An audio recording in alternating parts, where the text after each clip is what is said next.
আমার কথাকে তুমি মূল্যায়ন করার চেষ্টা করো।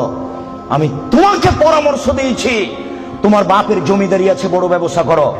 টাকা কম আছে কলা বিক্রি করে খাও, তার চেয়ে টাকা কম আছে চকলেট বিক্রি করে খাও। যদি চকলেট বিক্রি করে খাওয়ার টাকা না থাকে তাহলে মানুষের বাড়িতে কাজ করে খাও। যদি মানুষের বাড়িতে দোকানপাটে কাজ করে খেতে না পারো তাহলে ভিক্ষা করে খাও। ভিক্ষা করা টাকা দিয়ে চাউল কিনে ভাত খেয়ে ইবাদত কবুল হবে।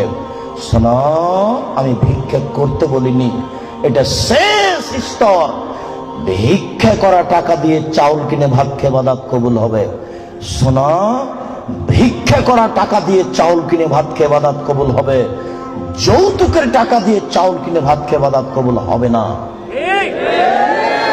নাপিতকে ঘর ভাড়া দিয়েছ, ওই টাকা দিয়ে চাউল কিনে ভাত খেয়ে ইবাদত হবে না। নাপিত দাড়ি চাঁচে।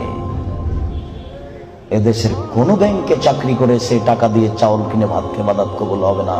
তুমি ধর্মকে পাগল মনে করো না কিছু।